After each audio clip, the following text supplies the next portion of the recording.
L'utilité de la recherche en gestion pour les managers, une étude empirique de la pertinence. Enfin, on va savoir ce que pensent les managers. On ne va pas juste se parler entre chercheurs.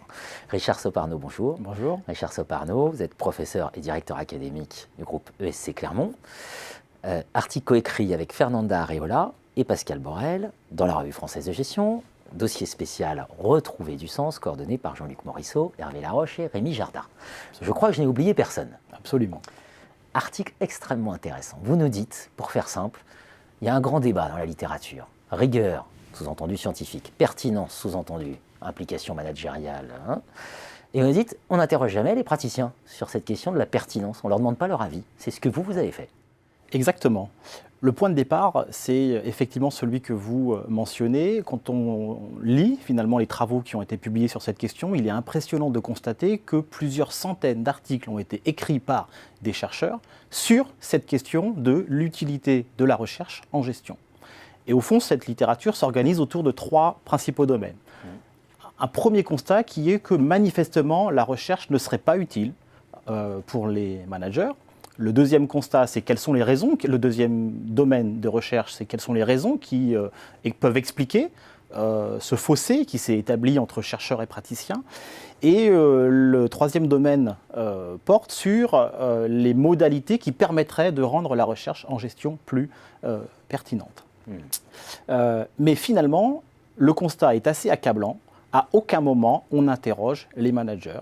Et finalement, la discussion se fait en circuit fermé entre chercheurs sur ce qui devrait être fait pour rendre la recherche en gestion plus pertinente. Et c'est donc le point de départ de cette recherche qui est d'aller interroger, échanger et discuter avec des managers sur ce qu'eux pensent de ce que peut être ou devrait être la recherche en gestion. Quelques éléments peut-être de méthode, parce que c'est intéressant, c'est-à-dire que ça peut inspirer aussi d'autres travaux. Donc une recherche conduite auprès de qui ? Une recherche conduite auprès de managers en poste, à qui on a fait lire un certain nombre d'articles de la Revue française de gestion, articles sélectionnés en fonction de leur thématique. En d'autres termes, des spécialistes des ressources humaines ont eu à lire quelques articles en ressources humaines, idem dans les domaines du marketing, de l'entrepreneuriat. Et après cette lecture, on a discuté avec eux de leurs impressions à l'issue de la lecture de ces différents articles. Donc on les a mis quelque peu en situation de discussion et on a discuté très librement et très ouvertement sur la nature de ces contributions. Article limpide où vous nous dites finalement il y a 7 points. Voilà, il y a 7 points qui ressortent de notre recherche. Le premier constat, et il est plutôt positif, c'est que les managers nous disent la recherche peut être utile pour les managers. Les savoirs qui sont produits par les chercheurs peuvent être d'une très grande utilité pour leur pratique quotidienne. Ça, c'est le résultat positif et principal de cette étude. Mais pour que cela soit le cas, il y a un certain nombre de conditions, finalement, que l'on peut traduire comme des attentes exprimées par les managers sur la recherche. Alors, parmi ces attentes... On ne va pas toutes les citer. On ne va pas toutes les citer, ce serait trop on s'en doute, long. Ils trouvent que les articles sont trop longs et dans un vocabulaire, un langage qui est parfois peu accessible. Voilà, ça c'est effectivement une remarque assez classique. Ce qui est assez surprenant, c'est qu'il y a 2 conditions sur lesquelles je voudrais revenir, si vous me l'autorisez. La première, c'est que la littérature avait mis en évidence que les managers seraient manifestement plutôt en attente d'études qualitatives parce qu'elles seraient plus faciles à comprendre et plus en phase avec leur réalité quotidienne. En fait, les managers nous disent le contraire. Ils sont plutôt en attente d'études volumineuses, de données massives qui permettent finalement de traduire le caractère peut-être plus fiable ou plus robuste des savoirs que nous produisons. Évidemment, il faut nuancer ce propos. On voit là qu'ils véhiculent une certaine vision, leur vision de ce que devrait être la recherche en gestion. On sait que c'est un peu plus compliqué que ça. Mais c'est une attente qu'ils expriment et je crois qu'il ne faut pas la négliger et la nier.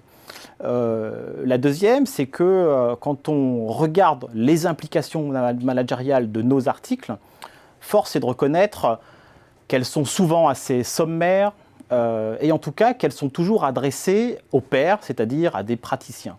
Et eux nous disent, les applications managériales que nous lisons sont de notre point de vue assez peu convaincantes.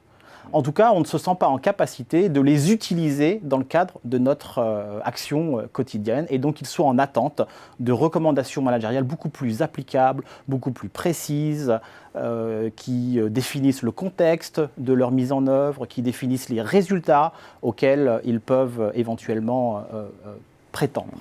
Pour chacune de ces 7 conditions, vous mettez en regard, par voie de conséquence, cette tension qui se retrouve pour vous au cœur de ce sujet, de la pertinence. Parmi ces tensions, il y a l'organisation du monde académique. Oui. C'est-à-dire, voilà, on n'a pas les mêmes critères. Est-ce que vous pouvez nous en dire 2 mots? Oui, en fait, ce qui est assez troublant, c'est que finalement, on pourrait se dire, bon, les attentes sont exprimées, nous n'avons plus qu'à les respecter, les mettre en œuvre et s'y conformer. En réalité, on s'aperçoit qu'un chercheur qui chercherait à adopter une stratégie de recherche orientée vers la pertinence serait immédiatement confronté à une multitude d'obstacles. Ce sont ces tensions que vous évoquez, que nous développons dans l'article. Si je reprends les 2 conditions que j'ai précédemment évoquées, il y a 2 tensions qui apparaissent.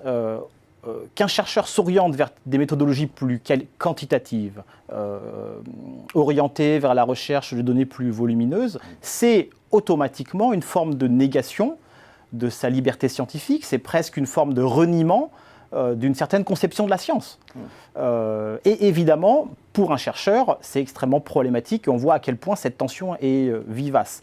Je voudrais reprendre également le cas des implications managériales. On s'aperçoit que là, nous, chercheurs, nous ne sommes pas véritablement préparés à rédiger des implications managériales telles que les managers l'attendraient. C'est-à-dire que nous rédigeons des implications managériales telles que nous les percevons, mais certainement pas telles que les managers les attendent. Et donc, il est nécessaire d'avoir une meilleure compréhension du monde managérial pour pouvoir rédiger des implications managériales à destination des managers et non pas des implications managériales à destination des chercheurs. Et puis finalement, en introduction d'ailleurs et en conclusion, vous avez une petite recommandation pour les praticiens. Vous dites attention, n'ayez pas une vision de la science, et là vous repartez en sociologie des sciences. Absolument. En fait, on ne peut pas discuter ou interroger la question de la pertinence sans la remettre en perspective par rapport à la sociologie des sciences. Il y a la question de savoir comment les savoirs scientifiques sont produits en la matière. Il y a 3 principaux, faisons simple, domaines. Il y a l'éthos, l'éthos de la science telle qu'elle est véhiculée par le fonctionnaliste Merton. Il y a la science normale telle qu'elle est proposée par Kuhn. Et puis, il y a une approche plus surprenante qui est celle de Bourdieu. En effet, les managers ont une vision de la science qui est un petit peu stylisée, idéalisée, selon laquelle les chercheurs seraient tous à la quête, en recherche d'une vérité pure, la science pure. En réalité, on sait tous qu'une vision bourdieusienne s'applique avec beaucoup de pertinence. Donc des rapports de pouvoir. Parce que, effectivement, la recherche, on sait que c'est une lutte pour le capital scientifique et qu'il y a des combats, des alliances, des conflits au sein de la communauté scientifique pour finalement la conquête du pouvoir ou du capital scientifique. Et donc la pertinence pourrait, dans une perspective bourdieusienne, s'apparenter ou être interprétée comme une forme de positionnement scientifique pour exister dans un univers qui est celui de l'univers des sciences, en particulier des sciences de gestion. Pour un dialogue enrichi entre les praticiens et les chercheurs autour de la question de la pertinence, et pas juste entre chercheurs, mais en mobilisant vraiment les praticiens. Merci Richard Soparno. Merci beaucoup.